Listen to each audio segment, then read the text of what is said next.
রাজধানীর উত্তরায় বিমান বাহিনীর একটি প্রশিক্ষণ বিমান মাইলস্টোন স্কুল অ্যান্ড কলেজের একটি ভবনের উপর বিধ্বস্ত হয়েছে। এ ঘটনায় এখন পর্যন্ত বিমানটির পাইলট ফ্লাইট লেফটেন্যান্ট তৌকির ইসলাম সাগর সহ কমপক্ষে ১৯ জনের মৃত্যুর খবর পাওয়া গেছে। এছাড়া নারী শিশুসহ আহত হয়েছে ১৫০ শতাধিক।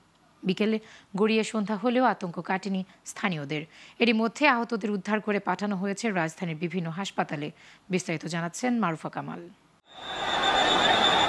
সোমবার বেলা ১টা ৬ মিনিটে আকাশে ডানা মেলে বিমান বাহিনীর F-7 BGI মডেলের প্রশিক্ষণ বিমানটি। কিছুক্ষণ পরে ঘটে বিপত্তি। উত্তরার মাইলস্টোন স্কুল অ্যান্ড কলেজের এক ভবনের কাছে আছড়ে পড়ে বিমানটি। বিকট শব্দে কেঁপে ওঠে ক্যাম্পাস ও আশেপাশের এলাকা। আতঙ্ক ছড়িয়ে পড়ে চারদিকে।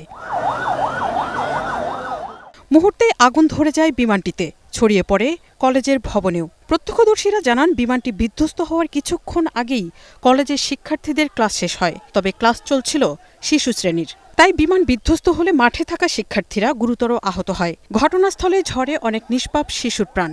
হঠাৎ করে পিছন থেকে অনেক তীব্র একটা সাউন্ড আসে, যেটার কারণে আমরা সরে যাই।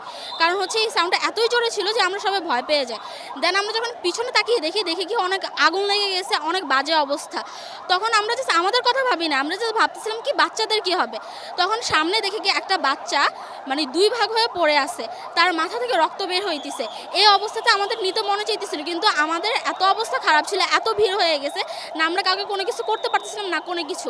তখন যে আমাদের এদিকে আর্মিরা আছে, আর্মি হেডকোয়ার্টারে অনেকেই আসার পর আমাদের এইদিকে আমাদের সবাইকে সেফলি বের করার পর যাদের ক্ষয়ক্ষতি হয়েছে ইভেন কি তাদেরকে তাড়াতাড়ি ইমার্জেন্সি হসপিটালে পাঠায়। প্রায় 52 মিনিটে 35 থেকে 35টা অ্যাম্বুলেন্সে করে নিয়ে যাওয়া হয়েছে। প্রায় 70 জনের মতো বাচ্চাকে নিয়ে যাওয়া হয়েছে। তাদের শরীর পুড়ে গেছে। কোনো অভিভাবক যদি তাদের বাচ্চার খোঁজখবর না পেয়ে থাকে, কাইন্ডলি মেডিকেলে যোগাযোগ করার জন্য আমি বলতেছি। আমার মেয়ে বের হয়েছে আপনার 12টার দিকে, 1 ঘন্টা পরে আমরা জানতে পারছি এই জায়গায় ক্র্যাশ করছে। বিমান দুর্ঘটনায় এখন পর্যন্ত বেশ কয়েকজনের নিহতের খবর পাওয়া গেছে। আহত হয়েছে ১৫০ শতাধিক। তাদের উদ্ধারে ছুটে আসে ফায়ার সার্ভিস সহ বিভিন্ন ইউনিট। আমরা fire service and civil defence crash landing হয়েছে আনুমানিক 1টার দিকে। 1টা 8-এর মধ্যে আমরা খবর পাই এবং আমাদের 1টা 22-এর মধ্যে দ্রুত আমাদের এখানে ইউনিট পৌঁছে যায় এবং উদ্ধার কার্যক্রম শুরু করে। আমাদের মোট 9টা ইউনিট এখানে কার্যক্রম করেছে। আহতদের রাজধানীর burn unit, Dhaka medical college সহ বিভিন্ন হাসপাতালে নেওয়া হয়েছে। তাদের জন্য রক্তদাতাদের এগিয়ে আসার অনুরোধ জানিয়েছেন স্বজনরা। Marufa Kamal, global television, Dhaka.